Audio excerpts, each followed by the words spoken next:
Question ہے، اگر کوئی عورت پلکنگ نہ کرے لیکن آئی بروز کو شیپ دینے کے لیے سائڈ کے بالوں کو سکن کے رنگ کی طرح ڈائی کر لے تو کیا یہ حلال ہے؟ یہ تو حلال ہی ہے جی، اس کی تو کوئی ممانعت نہیں ہے. دیکھیں جس چیز کی ممانعت ہے حرام کا فتویٰ اسی پہ لگے گا جس کو شریعت نے حرام قرار دیا. وہ صحیح بخاری اور صحیح مسلم کی متفق علیہ حدیث ہے کہ سیدنا عبداللہ ابن مسعود رضی اللہ تعالیٰ عنہ کہتے ہیں کہ اللہ تعالیٰ نے لعنت فرمائی ہے ایسی عورتوں پر جو گندواتی ہیں یعنی ٹیٹو بناتی ہیں، یعنی جسم میں کھدائی کرا کے سیاہی ڈال کے نشان بنانا، جس طرح کئی فٹ بالرز نے بنائے ہوتے ہیں اور افریقن لوگوں نے آپ نے دیکھا نا انہوں نے ٹیٹو بنائے ہوتے ہیں. یہاں پہ بھی لوگ یہاں پہ بنوا لیتے ہیں ٹیٹو اس طریقے سے. اور دوسری چیز فرمائی ان عورتوں پہ لعنت ہے جو چہرے کے بال اکھاڑتی ہیں. ظاہر ہے اب چہرے میں ایک ہی بال ہیں جو عورت اکھاڑے گی تو لعنت ہے، اور وہ یہی والے بال ہیں، کیونکہ یہ بال اور یہ بال تو اس کے اگتے نہیں ہیں. اور اگر یہ بال اگ آئیں تو اس میں عورت پہ واجب ہے کہ یہ بال اکھاڑے گی. اس پہ پھر دوسری حدیث اپلائی ہو جائے گی. بخاری و مسلم میں حدیث ہے ان عورتوں پہ لعنت جو مردوں کی مشابہت کرتی ہیں اور ان مردوں پہ لعنت جو عورتوں کی مشابہت کرتے ہیں. تو چونکہ عورت کی اب داڑھی نہیں ہوتی تو اگر اس کی داڑھی نکل آئے تو اب اس کے لیے ضروری ہے کہ اس کو اکھاڑے یا اس کے لیے ایسی کریم استعمال کرے کہ وہ بال جھڑ جائیں تاکہ اس کی مردوں سے مشابہت نہ ہو. اور اسی میں امپلائڈ ہے کہ مرد نے داڑھی رکھنی ہے تاکہ اس کی عورتوں سے مشابہت نہ ہو، لباس میں بھی گیٹ اپ میں بھی ہر لحاظ سے. تو دوسری وہ عورت جو چہرے کے بال اکھاڑتی ہے، اور تیسری وہ عورت جو دانتوں میں گیپ بنواتی ہے خوبصورت دکھنے کے لیے. یعنی نبی علیہ السلام کے مبارک زمانے میں یہ سارے معاملات چلتے تھے. یہ حدیث عبداللہ ابن مسعود نے بیان کی، بخاری مسلم دونوں میں آتا ہے.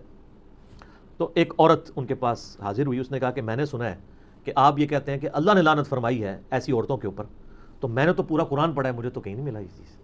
ہائے ہائے ہائے سر، وہ پاکستانی عورت نہیں سی نا عاشق رسول، جو نہ دی عاشق رسول، نہ قرآن پڑھا نہ حدیث پڑھا، عاشق رسول. اس نے واقعی قرآن پڑھا تھا، اس کا بہت بڑا کلیم تھا. ہمارے تو حکمرانوں کا یہ حال ہے کہ قرآن کو حدیث کہہ کے حدیث کو قرآن کہہ کے بیان کر رہے ہوتے ہیں، اور کئی چیزیں قرآن حدیث میں ہوتی نہیں ہیں اور وہ کہتے ہیں اللہ نے فرمایا. ٹھیک ہے، میں آپ کو سائملٹینیس کنٹراسٹ بتا رہا ہوں. اور اس عورت نے آ کے صحابی کو کہا کہ جی میں نے قرآن پورا پڑھا، اس میں تو کہیں نہیں لکھا ہوا. تو انہوں نے فرمایا تم نے قرآن غور سے نہیں پڑھا؟ قرآن میں کیا تم نے یہ آیت نہیں پڑھی وما آتاکم الرسول فخذوہ وما نہاکم عنہ فانتہوا، جو رسول اللہ دیں وہ لے لو اور جس سے رسول اللہ صلی اللہ علیہ وسلم روک دیں اس سے رک جاؤ. حالانکہ یہ آیت تعویل خاص کے اعتبار سے مال غنیمت کے بارے میں تھی، لیکن سیدنا عبداللہ بن مسعود رضی اللہ تعالیٰ نے اسے جنرلائز کیا. تو انہوں نے کہا یہ آیت پڑھی ہے نا، تو میں نے رسول اللہ صلی اللہ علیہ وسلم سے خود سنا ہے کہ ان عورتوں پہ لعنت جو یہ تین کام کرتی ہیں. تو گویا اللہ ہی نے لعنت کی ہے نا. جب رسول اللہ صلی اللہ علیہ وسلم کوئی بات دے رہے ہیں وہ اپنی مرضی سے تو نہیں دے رہے. نبی شریعت ساز تو نہیں ہوتا، شریعت تو اللہ کی بنائی ہوتی ہے، نبی تو اللہ کے اذن سے وہ شریعت پبلک تک پہنچا رہا ہوتا ہے. تو اس عورت نے آگے سے کہا کہ آپ کی بیوی بھی یہی کرتی ہے.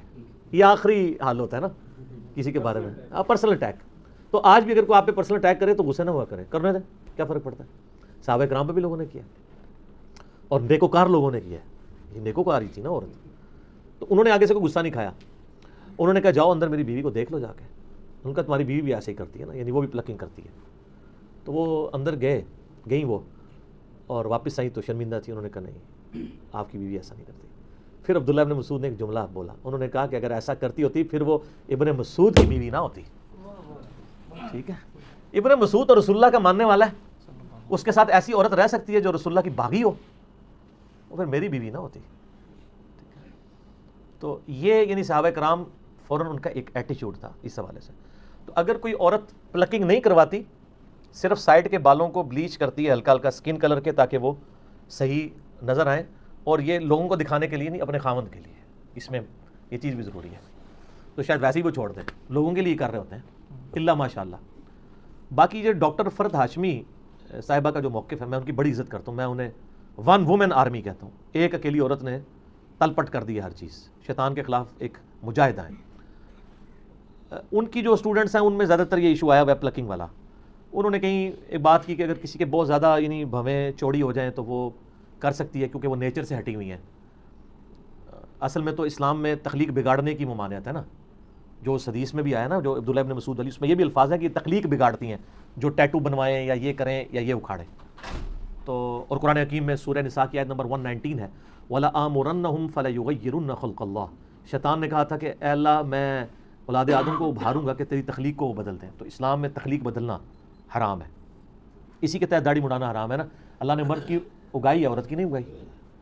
تو البتہ کچھ چیزیں تخلیق بگاڑنے میں ہی فطرت ہے, جیسا کہ زیر ناف بال یا بغلوں کے بال یا ناخنوں کا کاٹنا. اب یہ اللہ کی تخلیق کو آپ بگاڑ رہے ہیں, لیکن یہ فطرت ہے. یہاں پہ اس کو بگاڑنا فطرت ہے, ختنہ کروانا بگاڑنا ہے, لیکن وہ فطرت ہے. اس کا حکم علیحدہ سے آ چکا ہے. اور بخاری مسلم میں حدیث ہے کہ فطرت میں جو ہے وہ 5 چیزیں داخل ہیں. مونچھوں کا پس کرنا, ناخنوں کا کاٹنا, زیر ناف بال اور بغلوں کے بال جو ہے ان کو کاٹنا اور خطرہ کرنا. وہ ایک الگ سے ایک مسئلہ ہے. لیکن یہاں پہ جو مسئلہ ہے نا کہ اگر کوئی بلیچ کروا لیتا ہے وہ تو بالکل ٹھیک ہے, اس کو اکھاڑنا. تو وہ میں فرحت ہاشمی صاحبہ کا بتا رہا تھا کہ انہوں نے اس طرح کو بات کی کہ بہت چوڑے ہوں تو وہ کاٹ لیں تو خیر ہے. اب وہ اس کا نتیجہ یہ نکلا ہے کہ جو ہمیں خبر ہے فزیکلی کہ وہاں پہ ساروں نے ہی سمجھ لیا کہ ہمارے چوڑے ہی ہو گئے ہیں. ورنہ تو ہونا چاہیے آپ گوروں والا ایک طریقہ اڈاپٹ کریں کہ آپ کہیں جی ہم نے 1000 عورتوں کے اوپر فزیکلی یہ پرفارم کیا ایکسپیریمنٹ کہ عورت کے جو بھووں کی آئی بروز کی چوڑائی اتنی اور اتنی موٹائی ہونی چاہیے, تو یہ ہمیں ایک سٹینڈرڈ ملا ہے, اس سے جس کا ہٹے وہ آگے پیچھے کر سکتا ہے. ہر کسی کو یہی نظر آ رہا ہے, اور عجیب جو ہے وہ جننیاں بنی ہوئی ہوتی ہیں, ٹھیک ہے نا, خام خواہ. اور پھر یہ بھی لوگوں نے دماغ میں ڈال دیا کہ جس نے ایک بار کر دیا ہے تو وہ پتہ نہیں اب دوبارہ نہیں. میری وائف تو شادی سے پہلے نہیں کرتی تھی, ایک آدھ دفعہ اس کی سہیلیوں نے زبردستی اس کے ساتھ یہ معاملہ کیا تو شادی کے بعد آج 14 سال ہو گئے, کچھ کوئی فرق نہیں پڑتا. ایویں خام خواہ یعنی لوگوں کے دماغ میں ڈالا ہوا ہے. تو وہ بلیچ کر لیں اس سے بہتر ہے. بلیچ کرنے میں کیا ہوتا ہے کہ صرف وہ کلر چینج ہوتا ہے اسکن والا, بال ادھر ہی موجود ہوتے ہیں لیکن دیکھنے میں نظر نہیں آ رہے ہوتے. تو یہ بھی یعنی ایک آئی بروز کو شیپ دینے کا ایک طریقہ ہے, لیکن یہ جائز طریقہ ہے کیونکہ اس میں آپ بال اکھاڑ کوئی نہیں دیں. تو لہٰذا شریعت کا جو فتویٰ ہے نا وہ اس سے اٹھ جائے گا. فتویٰ لگانے کے لیے منوان ویسی چیز ہونا ضروری ہے. اور یہاں پہ میں ایک ضمناً ایک بات بتا دوں, صحیح بخاری اور صحیح مسلم میں حدیث ہے کہ نبی صلی اللہ علیہ وآلہ وسلم نے بالوں کی جو چٹیا ہے نا, یعنی اس میں پرانگدہ, بالوں کا پرانگدہ کرنے سے بھی منع فرمایا ہے. یعنی کوئی عورت بالوں کا پرانگدہ نہیں کر سکتی. جو چٹیاں بناتے ہیں نا تو عموماً ہماری عورتیں تو جو بوڑھی عورتیں ہیں وہ استعمال کرتی ہیں, یعنی انہوں نے وہ اون کا یا وہ دھاگے کی بنی ہوئی ایک چٹیا ہے وہ ساتھ جوڑ لیتے ہیں, وہ تو بالکل جائز ہے. لیکن عورت کے بالوں میں عورت دوسری عورت کے بالوں کا کرنا یہ حرام ہے. یہ چونکہ اکثر لوگ مسئلہ پوچھتے ہیں تو میں ضمناً بتا دیا کہ جس پرانگدے کی ممانعت آئی ہے احادیث میں وہ بالوں کا ہے. بلکہ صحیح مسلم حدیث ہے کہ حضرت معاویہ رضی اللہ تعالیٰ عنہ جب شام سے مدینہ شریف آئے تو انہوں نے ایک خطبہ دیا, اس میں انہوں نے ایک بہت بڑی چٹیا اپنے ہاتھ میں اٹھائی تھی. انہوں نے کہا کہ لوگوں تمہارے علماء کدھر چلے گئے ہیں, کیا رسول اللہ صلی اللہ علیہ وسلم نے ان چیزوں سے منع نہیں کیا تھا؟ اور میں دیکھ رہا ہوں کہ تم لوگ یہاں پہ مدینہ شریف کے اندر یعنی باقاعدہ اس کو یعنی یوز کیا جا رہا ہے. تو یہ باقاعدہ انہوں نے اس کو کنڈیم کیا کہ نبی علیہ السلام نے اس چیز کی ممانعت فرمائی ہے. البتہ جو عام پرانگدے ہیں وہ بالکل درست ہیں. اسی طریقے سے اگر کسی کے بالکل سر کے بال ختم ہو گئے مرد کے اور سر کے اوپر وہ وگ لگانا چاہتا ہے بشرطے کہ وہ دھوکہ دے کے کوئی رشتہ نہ کرنا چاہ رہا ہو اس کی وجہ سے, تو وگ لگانے کی بھی اجازت ہے. اور جو پرماننٹلی فکسڈ وگیں ہیں ان میں آپ کو وضو کرنے کے لیے, غسل کرنے کے لیے اس کو اتارنے کی بھی ضرورت کوئی نہیں ہے کہ آپ کہیں کہ میں اتاروں گا. اس طریقے سے آپ تو خیر اس سے بھی اچھی چیز آ گئی ہے, یعنی ہیئر ٹرانسپلانٹ والا مسئلہ ہے, وہ تو ویسے ہی ٹھیک ہے, وہ آپ کے اوریجنل بال ہیں وہ لگا دیے جاتے ہیں, اس میں تو ویسے کوئی ایشو نہیں ہے. تو یہ میں نے ساتھ ساتھ کچھ مسائل تھے جو اس سے ریلیٹڈ وہ میں نے بتا دیے تاکہ ایشو اس حوالے سے ریزالو ہو جائے. لوگ پوچھتے رہتے ہیں سوال اکثر, تو میری کوشش ہوتی ہے جو اس سے ریلیٹڈ چیزیں وہ ساتھ ساتھ بیان کر دی جائے تاکہ کوئی مسئلہ نہ ہو. ٹھیک ہو گیا علی بھائی, اس میں ضمناً سوال ہے, عورت یا مرد کے لیے ہاتھوں یا ٹانگوں سے بال ریموو کرنا کیا یہ بھی جائز ہے؟ اس کی کوئی حرمت اس طریقے سے تو آئی نہیں ہے کہ کوئی کہے کہ ہاتھ اور بال یعنی پاؤں کے بال ریموو کرنے کی ممانعت ہو, لیکن اس کے ہم میڈیکلی تو نقصانات ہی دیکھ رہے ہیں. وہ ایک بار کرتے ہیں پھر بار بار ان کو مصیبت سے گزرنا پڑتا ہے. اور مجھے بتائیں یہ ٹانگیں جو ہیں اس طریقے سے بال ریموو کر کے اس میں سے کیا نکالنا ہے کسی نے؟ یہ ٹانگوں کے بال ریموو کر کے ان عورتوں نے پھر ٹخنوں سے اوپر شلواریں کرنا شروع کر دی تھی اپنی وہ نمائش کرنے کے لیے. تو اس طریقے سے ہاف سلیپ پہننا شروع کر دی, لوگوں کے دکھانے کے لیے وہ کر رہی ہوتی ہے نا. اگر وہ کہتا ہے خامدوں کے لیے کر رہی, خامد ہی عورتیں گال کوئی نہیں مننی ہے. ٹھیک ہے.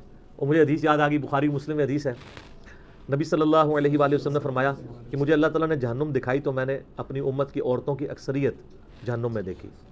استغفر اللہ, اللہم اجرنا من النار, آمین. تو اس لیے کہ یہ ناشکری ہیں. تو صحابہ نے کہا علیہم رضوان کہ یہ اللہ کی ناشکری کرتی ہیں؟ ان کا نہیں, اللہ کی نہیں کرتی ہیں, پورے خامدوں کی کرتی ہیں. اور نبی علیہ السلام نے اس کے اوپر جو جملہ ارشاد فرمایا بڑا زبردست ہے. آپ فرمایا ان عورتوں کا یہ حال ہے اگر پوری زندگی ان کا مرد ان کے ساتھ حسن سلوک کرتا رہے اور کبھی کوئی مسئلہ چھوٹا سا بھی مس ہینڈل ہو جائے تو یہ کہتی ہیں جب سے تیرے پاس آئی ہوں میں نے سکھ کا ایک دن بھی نہیں دیکھا. یہ نبی علیہ السلام نے ارشاد فرمایا, اور بخاری مسلم دونوں میں یہ حدیث ہے.